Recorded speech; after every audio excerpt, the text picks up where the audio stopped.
नमस्कार, वंदे मातरम न्यूज में आपका स्वागत है। आपके साथ मैं हूं रेखा श्रीवास और खबरों की ओर आगे बढ़ने से पहले आइए नजर डालते हैं आज की हेडलाइंस पर।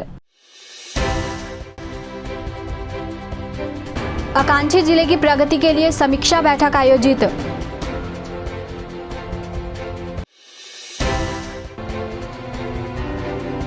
हंसदेव को बचाने लोग कर रहे पदयात्रा।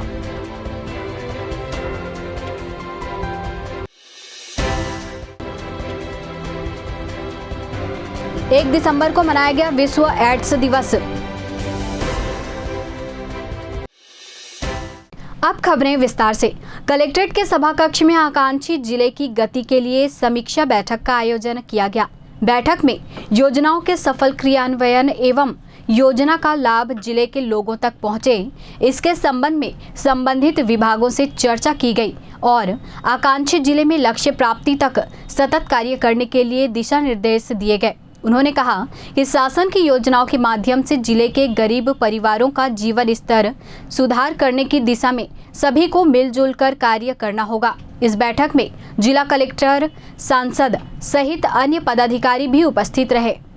5-6 गाँव को गया था।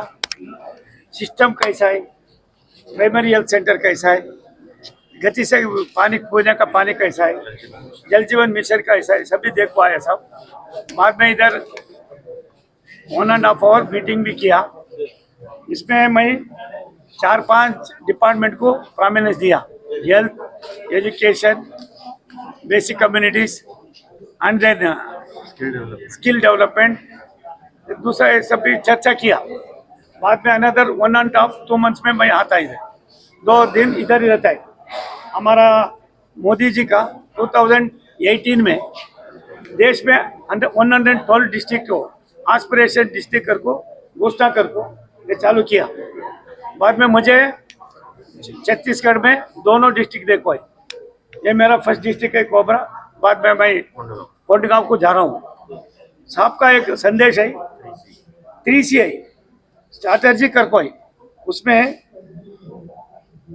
कन्वर्जेंस, कोलैबोरेशन एंड कंपटीशन, ये तीनों का चैलेंज लेको काम करने का। ये डिस्ट्रिक्ट में कितने पॉवर्टी का कम है उसको ऊपर लेने का, कैसा कैसा करना, क्या क्या करना, ये सभी है कर को। कितने NGO इधर काम कर रहे, बेसिक कम्युनिटी से क्या क्या कर रहे, गर्भिणी शेयर का क्या हो गए, बाद में गवर्नमेंट ऑफ इंडिया का, गवर्नमेंट ऑफ छत्तीसगढ़ का क्या क्या बेनिफिट्स मिल रहे और डिजेबल कितने हैं, ये सभी डिटेल देखो। एक बार डिटेल देखो, उसका सभी मैं भेजिए करके मैं रिक्वेस्ट करको। मुझे होता है इधर ऑफिसर का स्टाइल देख के तो, कलेक्टर का काम देख के तो ये डिस्ट्रिक्ट को अभी अच्छा काम करने का अवकाश भी है, चांसेस भी है, सभी करने का है। आपका भी मैं हेल्प पूछता हूँ, मुझे होना चाहिए। मोदी जी का क्या है काम है, ये काम देश का काम है। ये काम में कितने 112 डिस्ट्रिक्ट क्या है, 112 डिस्ट्रिक्ट पे मिनिमम बेसिक कम्युनिटीज का उसका कैसा लेको जाने का लेने का ये कर कोई। Out of 33 district in Chhattisgarh, 10 district are in aspiration district है। इधर कौन रिप्रेजेंटेटिव दूसरा कौन है वो सभी मुझे मालूम नहीं। मुझे होना चाहिए इम्प्रूवमेंट। अभी रोड का सब भी बहुत बात कर कोई, सभी इधर बोलने का नहीं होता है। नेक्स्ट टाइम आने के बाद अब सबको भी लेको जाता है। मुझे भी थोड़ा हिंदी में बात करने का थोड़ा अभी भी एक्सपीरियंस भी होता है। 4 महीने में इतने सीखो, इसका मुझे इंस्पिरेशन है मेरा नेता मोदी जी है। सुमन्ना जी आए थे, हमारे माननीय मंत्री जी, और चूंकि प्रभारी हैं इसलिए हमने हर विषय पे उनसे बात की है। और अभी कुछ उन्होंने हमसे सिर्फ अभी उन्होंने यहाँ अपनी बातों को हम लोगों ने रखा है और उन्होंने सुना है, और बहुत अच्छा ये लगा कि वो ज़मीनी स्तर के नेता हैं और हमारे कोरबा के प्रभारी होने के कारण यहाँ पर इनसे हमें बेनिफिट बहुत मिलेगा। और अभी आशाएं इतनी जागृत हुई हैं कि हमारे काम होंगे। मैंने रेलवे के लिए भी बात की, मगर अभी उन्होंने कोई उसमें पूरी बातें नहीं हुई, क्योंकि अभी डिस्ट्रिक्ट की सारी समस्याओं के लिए जो बातें हैं वो हुई थी आकांक्षी उसके उसमें। रेल मंत्रालय उनके अंतर्गत आता है, लेकिन जी प्रशासन ने रेलवे का कोई भी दौरा, कोई भी कार्यक्रम तय नहीं किया। जी, मैंने उनको लिखित में सारी समस्याओं को लिख के दे दिया है, और उसी को ही नहीं अपने हॉस्पिटल्स के लिए, अपने यहाँ पे आंगनबाड़ियों के लिए जो जो हमारी समस्याएं ज़मीनी स्तर पे हैं वो सब हमने लिखित में उन्हें दे दी है और उन्होंने मुझे बुलाया भी है, तो वो मुझसे अलग होकर बात भी करेंगे और मुझे पूरा विश्वास है कि मुझे सहयोग मिलेगा। सबसे बड़ी समस्या मैंने ये रखी कि 2011 के बाद जो जनगणना नहीं हुई है, जो ये पता ही नहीं गया है कि दिव्यांगन का, वृद्ध पेंशन, ये सब, इससे हमें बहुत परेशानी हो रही है। तो उन्होंने कलेक्टर साहब को भी निर्देश दिए हैं कि ये जाकर हमारे बात करें और मुख्यमंत्री के बाद में भी ये बात में रखें कि अब स्पेशल जो जिनको पेंशन नहीं मिल रही है उनको कैसे पेंशन में जोड़ा जाए, इस पर चर्चा हुई है और हर चीज़ों को उन्होंने बड़े गंभीरता से लिया है और बहुत अच्छा लगा कि वो इतने सक्रियता से और ज़मीनी कहते हैं ग्रास रूट जो होता है ना, उसमें से नीचे से ऊपर बात करना। तो भू स्थापितों पे भी मैंने बोला है, मैंने रेल के लिए भी बोला है, मैंने मुआवजे के लिए भी बात कर ली है, मैंने वो जो हॉस्पिटल है ESI उसमें भी कुछ प्रॉब्लम्स हैं, उसमें नर्सेज नहीं है, जल जीवन मिशन अभी तक क्यों नहीं हुआ है, लगभग कोरबा की सारी समस्याएं, राखड़, प्रदूषण, सभी समस्याओं की मेरी चर्चा उनसे हो चुकी है और वो उस कागज को ले गए हैं, उस पर वो कार्य करेंगे। मंत्री जी किन विभागों के कार्यों से संतुष्ट या असंतुष्ट? मुझे लगा कि संतुष्ट हैं, सड़क को लेके थोड़ा असंतुष्ट दिखे और उनका ये मानना है और उनका ये सोच है कि हम जन साधारण जो हमारी जनता है उनको जो भी उनकी सुविधाएं हैं मूलभूत उनको मुहैया कराना और करना। तो मेरे हिसाब से मेरा भी सोच यही है, तो हम दोनों मिल करके कोरबा क्षेत्र को आगे बढ़ाएंगे। विश्व एड्स दिवस प्रतिवर्ष 1 दिसंबर को HIV एड्स के बारे में जागरूकता बढ़ाने के लिए मनाया जाता है। यह एक वैश्विक पहल है जो पीड़ित व्यक्तियों को एड्स के खिलाफ लड़ाई लड़ने में प्रोत्साहित करती है। इस अवसर पर भारत स्काउट्स एवं गाइड जिला कोरबा के सीनियर स्काउट गाइड द्वारा एड्स जागरूकता के विषय पर नुक्कड़ नाटक प्रस्तुत करने के साथ ही विभिन्न कार्यक्रमों का आयोजन किया गया। देखो नाटक देखो नाटक देखो। विश्व एड्स दिवस। विश्व एड्स दिवस प्रति वर्ष 1 दिसंबर को मनाया जाता है। एड्स का पूरा नाम एक्वायर्ड इम्यूनोडेफिशिएंसी सिंड्रोम है। 1981 में सबसे पहले इसका न्यूयॉर्क में पता चला।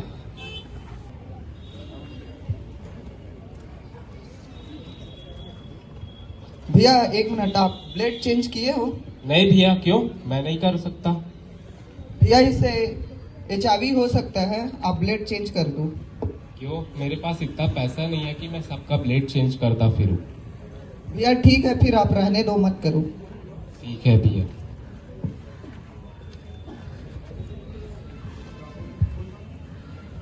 तो देखा आपने, एड्स एक ब्लेड से भी हो सकता है। एक व्यक्ति के लिए एक ही ब्लेड का यूज किया जाता है। इसके आगे तीसरा दृश्य। मैडम मेरे को बुखार है, ठंडी लग रहा है, सिर दर्द कर रहा है और हाथ पैर दुख रहे। ठीक है, मैं देखती हूँ।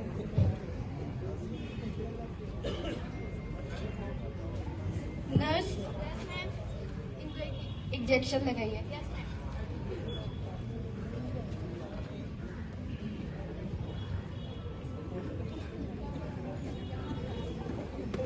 ठीक है, मैं आपको दवाई लिख के दे रही हूँ, कुछ दिन बाद आप फिर आइएगा अगर ठीक नहीं लगे तो। जी ठीक है। ऐसी नहीं है मैम, क्या होगा इससे HIV हो सकता है एक सीरीज किसी और के में लगाने से। सॉरी मैम, मैं अभी चेंज करती हूँ। ओके ठीक है, मैं तुम्हें दवाई लिख के देती हूँ, 2 दिन बाद तो फिर आना अगर ठीक न लगे। जी मैम। एड्स एक ही सिरिंज का प्रत्येक व्यक्तियों से यूज करने से भी हो सकता है। ड्रग अब्यूज जो होते हैं, जो इंजेक्शन लगाते हैं, नीडल लगाते हैं, उनको ये बीमारी ज़्यादा होने की संभावना रहती है, क्योंकि ये नई नीडल यूज नहीं करते हैं, मल्टीपल यूज करते रहते हैं उसी नीडल को, और एक दूसरा साथी यूज करता है। तो ये सब चीज़ें बहुत खतरनाक बातें हैं। तो शासन की मंशा है कि हम अधिक से अधिक लोगों को जागरूक करें, लोगों को इस बीमारी के बारे में बताएं और उनको मालूम होना चाहिए कैसे फैलता है और कहाँ पे जांच होती है और कहाँ पे इलाज होता है। सरकार के द्वारा विभिन्न प्रकार की योजनाएं चलाई जाती है, उन योजनाओं के अंदर इस बीमारी से और निजात पाने की वो कोशिश करें। और एक बड़ी संख्या, हम लोग अभी बात कर रहे थे, अचंभित थे कि हमारे अंचल में और 2000 से अधिक इस प्रकार की संख्या है, यानी कितना जरूरी है जागरूकता फैलाना कि लोग संक्रमण से बच सके, क्योंकि एक बार बीमारी होने के बाद और उनके घर परिवार का नुकसान तो होता ही है, आसपास के समाज में भी और दिक्कत जाती है। सरकार भी इस क्षेत्र में और उपचार के लिए करोड़ों अरबों रुपए खर्च कर रही है। अगर इस बीमारी से छुटकारा मिल जाए क्षेत्र को, देश को, तो हमारा बहुत एक आर्थिक समृद्धि भी बढ़ेगी और उसको हम अन्य इंफ्रास्ट्रक्चर, अन्य विकास कार्यों में भी लगा सकते हैं। तो बहुत जरूरी है कि इस क्षेत्र में हम जागरण फैलाएं।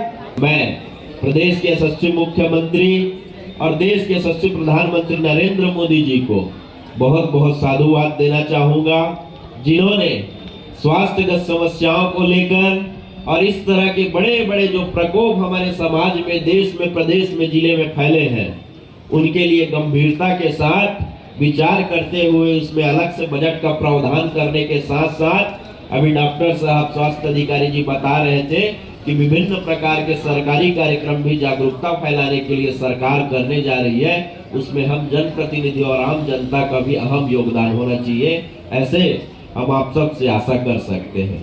आज की तारीख में अगर शुरू में ही परीक्षण हो जाए और यह बीमारी निकलती है तो उसका उपचार हो सकता है। किस किस कारणों से होती है अभी हमारे साथियों ने उसका उल्लेख किया है, उसके बारे में मैं बहुत ज़्यादा नहीं बोलना चाहूँगा। लेकिन जैसा एक हम नारा रखते हैं, हमारे परिवारजन एक नारा देते हैं कि मेरी बेटी मेरा सम्मान, मेरी बेटी मेरा अभिमान, ऐसे करके एक नारा दिया जाता है। तो एक नारा और हम दे सकते हैं कि हम सही मार्ग अपनाएं और मेरा स्वास्थ्य मेरा अधिकार, मेरा स्वास्थ्य मेरा अधिकार, यह नारा लेकर के हम चल सकते हैं।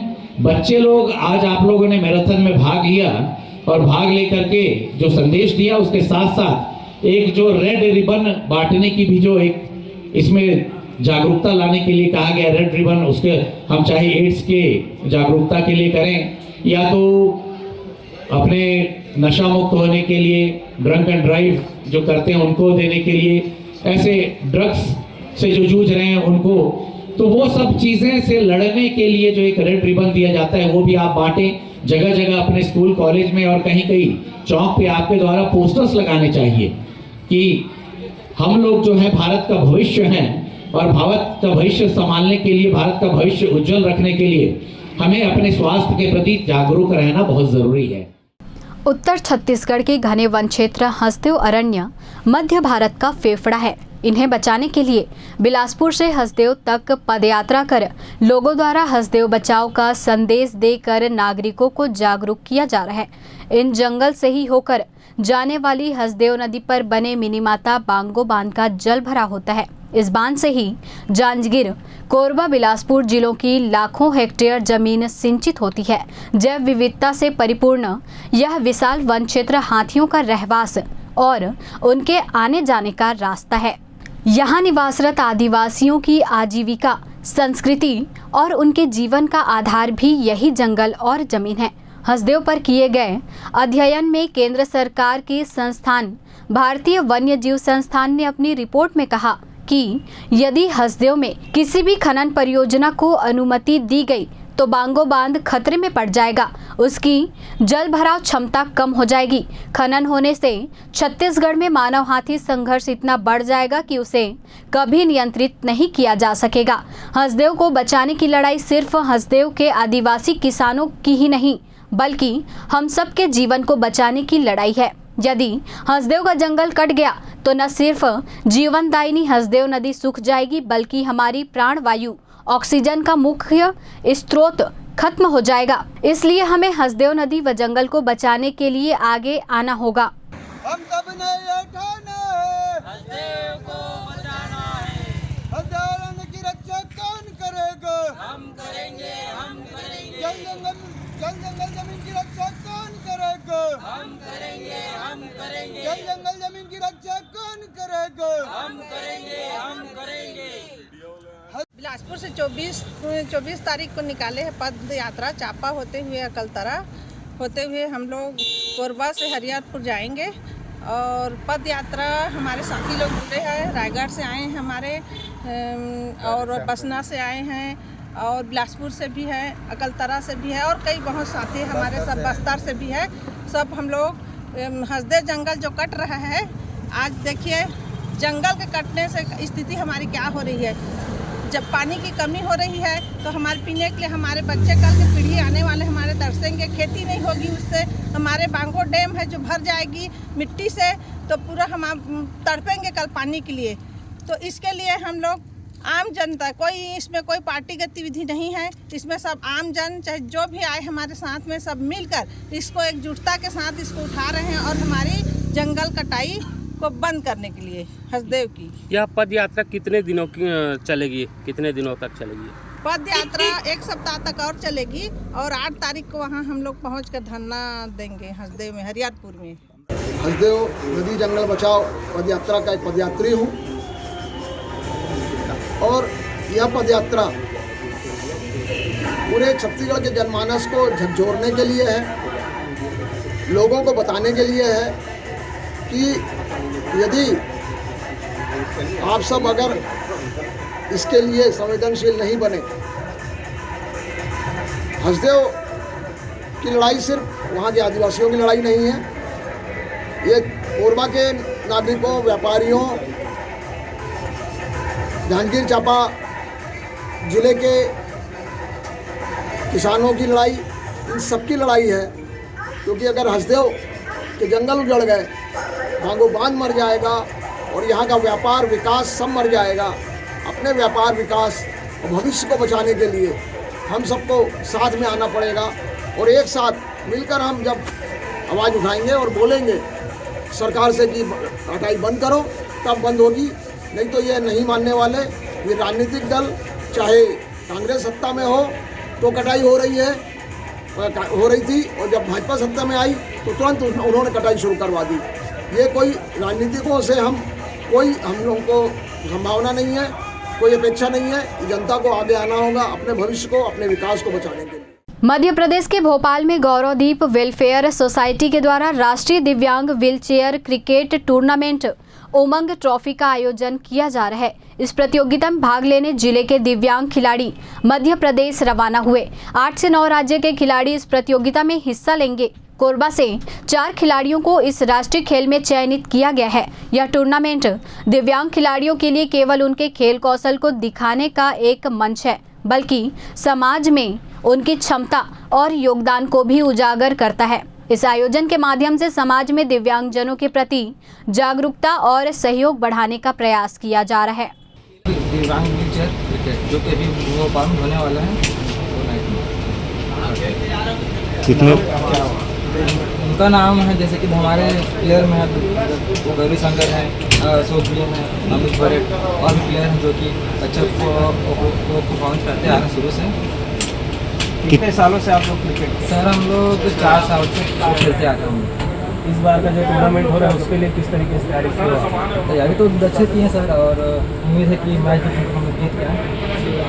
हमारी टीम एक संगठित टीम है और ऑल ओवर छत्तीसगढ़ में हमारी 4 से 5 डिस्ट्रिक्ट लेवल की भी टीम है। तो अभी हम लोग फिलहाल नेशनल के लिए मध्य प्रदेश के भोपाल डिस्ट्रिक्ट में जा रहे हैं। वहाँ गौरवदीप वेलफेयर सोसाइटी ट्रस्टी हैं, उनके माध्यम से ये व्हीलचेयर क्रिकेट टूर्नामेंट का आयोजन हुआ है, जिसमें से 8 से 9 स्टेट का टीम भाग रही है। इसमें से छत्तीसगढ़ की भी टीम है और विभिन्न राज्यों से महिलाओं की भी टीम वहाँ पहुँच रही है, 5 राज्यों से। कोरबा से कितने लोग जा रहे हैं आप? कोरबा डिस्ट्रिक्ट से हमारे ऑल ओवर देखा जाए तो 3 से 4 प्लेयर खिलाड़ियों का सिलेक्शन हुआ। इसका ट्रायल जो है कल के डेट में हमारे जो ACCL का ई ग्राउंड जो है वहाँ आयोजित थी 2 दिवसीय कोरबा डिस्ट्रिक्ट में। और जैसे कि हमने उनका इंट्रोड्यूस लिया लकी सोनी का, जो हमारे छत्तीसगढ़ स्टेट व्हीलचेयर क्रिकेट का वो वाइस कैप्टन है।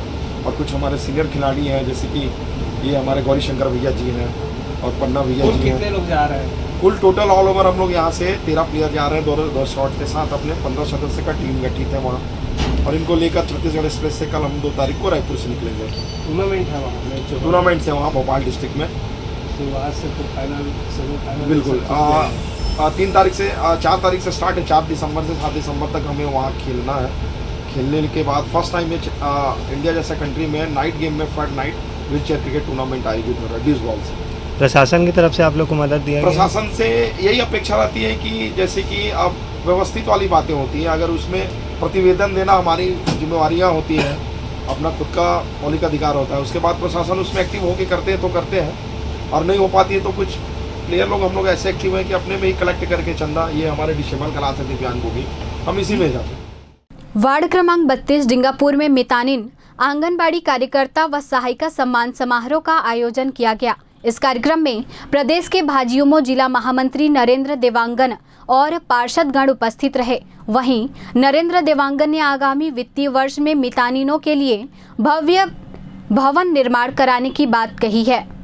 16 मोहरिया के पार्षद है और वार्ड नंबर 33 रामपुर के पार्षद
विधानसभा क्षेत्र अंतर्गत जितना भी राशि होते कोरबा से निर्वाचित हो रहे भैया, चाहे विधायक निधि के पैसा हो, खरीद जायज के पैसा हो, अधोसर हत्या के पैसा हो, क्षेत्र के विकास पर लगाए के अधिकार होते। आप सब मिल के एक बार आवा, जब अप्रैल में नया वित्तीय वर्ष सही था, मितानिन मन के लिए एक भव्य भवन भी बनवाए के हम काम करो।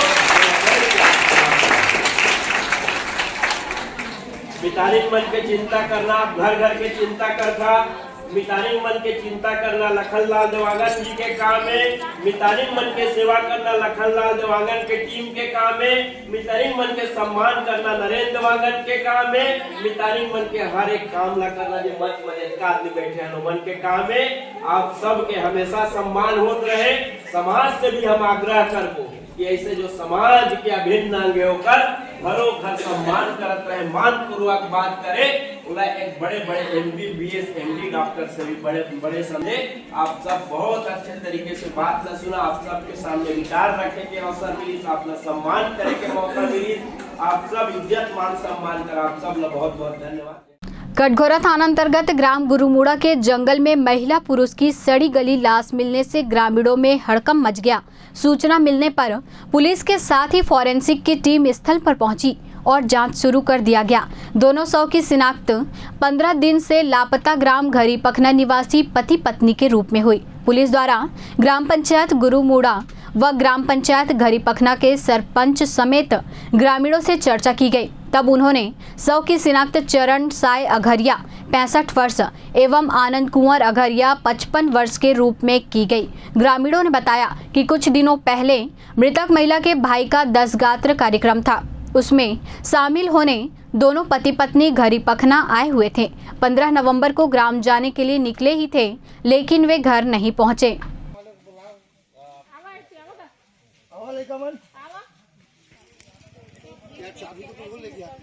जो जानकारी मिली है उसके अनुसार थाना कटघोरा को यह सूचना मिली कि घरी पखना के जंगल में 2 व्यक्तियों का, जिसमें एक मेल एक फीमेल व्यक्ति यहाँ मृत अवस्था में पड़े हैं। इस सूचना पर मर्ग पंजीबद्ध कर थाना प्रभारी अपने स्टाफ के साथ मौके पर पहुंचे। उन्होंने देखा और जब ग्रामीणों से पहचान कराई तो उसकी पहचान शरण अगरिया 60 साल पंडरी पानी निवासी और महिला की पहचान आनंद कुंवर यहीं इसी गांव के रहने वाली थी के रूप में हुई और मौके पर एफएसएल की टीम पहुंची हुई। जो घटना स्थल देख करके प्राइम फेसी ऐसा लगता है कि ये आत्महत्या की संभावना ज़्यादा है, लेकिन अभी निश्चित राय कोई नहीं दी जा सकती, पीएम के बाद ही बताया जा सकता है। सर दोनों का संबंध क्या है? दोनों पति पत्नी हैं और यहाँ जो इस गांव में उनके ससुर क्या नाम आनंद कुमार के भाई का दसगात्र था। उस दसगात्र के कार्यक्रम के बाद ही वापस अपने गांव पैदल जा रहे थे। 15 तारीख से जानकारी मिली, 15/11 से वो लोग अपने गांव से अपने गांव पंडरी पानी जाने के लिए निकले। अब वक्त हो चला है हमारे खास और ज्ञानवर्धक कार्यक्रम पूछो तो जाने का। यहाँ आम जनता से जुड़ने का हमारा प्रयास है, जिसमें हर क्षेत्र से सवाल पूछे जाएंगे और सही जवाब देने वालों को दिया जाएगा आकर्षक उपहार।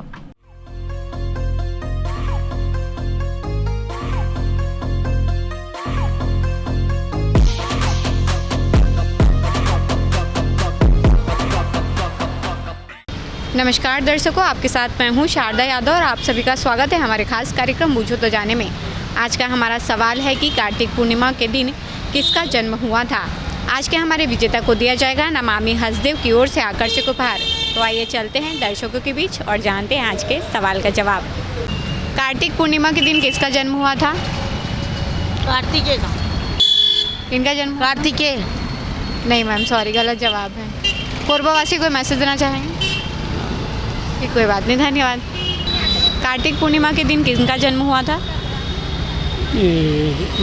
गुरु घासी सरदार जी जो थे, नाम अभी जिनका आज है गुरु गोविंद सिंह का। आप श्योर हैं? हाँ श्योर है। नहीं, लेकिन गुरु गोविंद सिंह का तो नहीं हुआ है।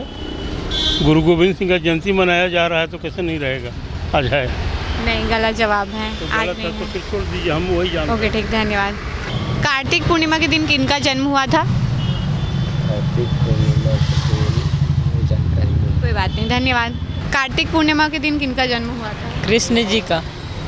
नहीं, गलत जवाब। कोई बात नहीं, धन्यवाद। कार्तिक पूर्णिमा के दिन किनका जन्म हुआ था? कार्तिक जी का। नहीं, गलत जवाब है। कोई बात नहीं, धन्यवाद। कार्तिक पूर्णिमा के दिन किनका जन्म हुआ था? कार्तिक पूर्णिमा के दिन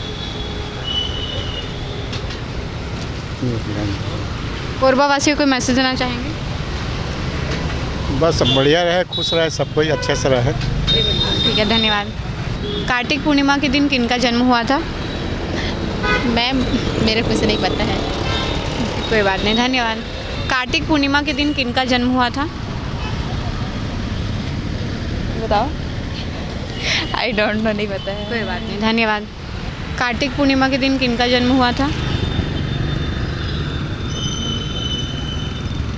कोई बात नहीं, ठीक है, धन्यवाद। कार्तिक पूर्णिमा के दिन किनका जन्म हुआ था? वो इसलिए तो मैं नहीं जानू, मैं बजरंग बली हूँ, याद करवे हती याद आ जाए भाई। कोई बात नहीं, ठीक है। कोरबा वासियों को मैसेज देना चाहेंगे? हाँ, कोरबा वासियों को सबको धन्यवाद। जय श्री राम। बिल्कुल। कार्तिक पूर्णिमा के दिन किसका जन्म हुआ था? गुरु नानक जयंती, गुरु नानक देव का। आप श्योर हैं? जी, बिल्कुल सही जवाब दिया है आपने। आपका नाम क्या है? सीमा केवट नाम है मेरा। आपको दिया जाता है नमामि हसदेव की ओर से आकर्षक उपहार। कोरबा वासियों को मैसेज देना चाहेंगे? जी, कोरबा वासियों को मैसेज देना चाहेंगे? जी मैम। बताइए। नहीं, रहने दीजिए। कोई बात नहीं, धन्यवाद। आज का हमारा सवाल था कि कार्तिक पूर्णिमा के दिन किनका जन्म हुआ था, जिसका सही जवाब है गुरु नानक देव जी का। कार्तिक पूर्णिमा के दिन ही गुरु नानक दिवस मनाया जाता है। आज की हमारी विजेता रही हैं सीमा केवट, जिन्हें दिया गया है नमामि हसदेव की ओर से आकर्षक उपहार। आज के लिए बस इतना ही। कल फिर मिलते हैं एक नए सवाल और जवाब के साथ। बने रहें वंदे मातरम न्यूज़ के साथ। तब तक के लिए नमस्कार। आज के इस बुलेटिन में फिलहाल इतना ही। आप बने रहिए वंदे मातरम न्यूज़ के साथ और मुझे दीजिए इजाज़त। नमस्कार।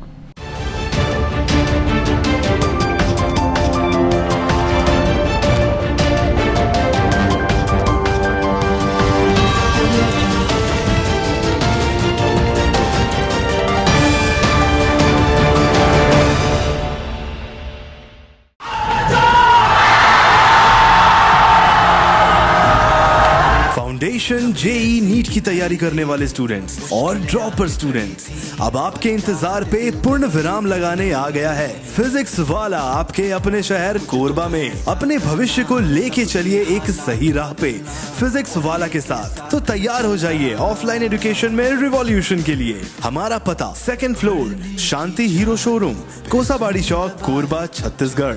फिजिक्स वाला विद्यापीठ पाठशाला, पढ़ लो चाहे कहीं से, मंजिल मिलेगी यहीं से।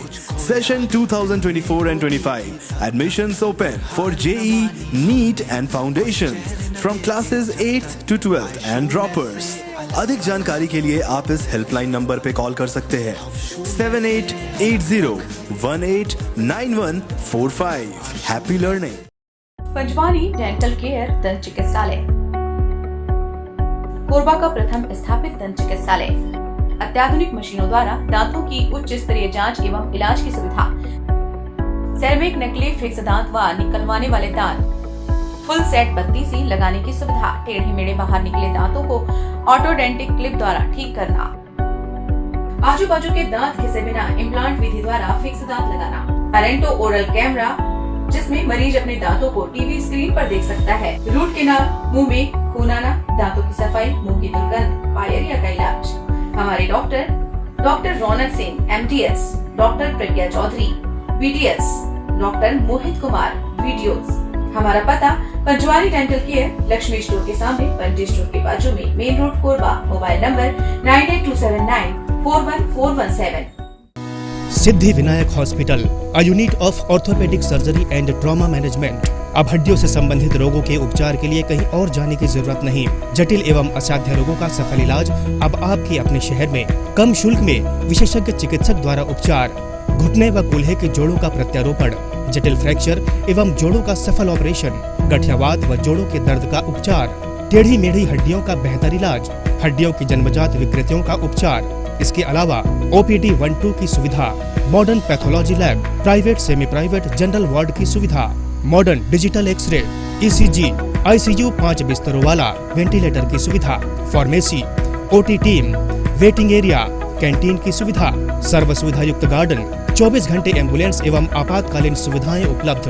हमारा पता सिद्धि विनायक हॉस्पिटल, डॉक्टर शतदल नाथ, प्लॉट नंबर 52, ब्लूबर्ड स्कूल के पीछे, कोसाबाड़ी, कोरबा। मोबाइल नंबर 9993000683 और 8770020185।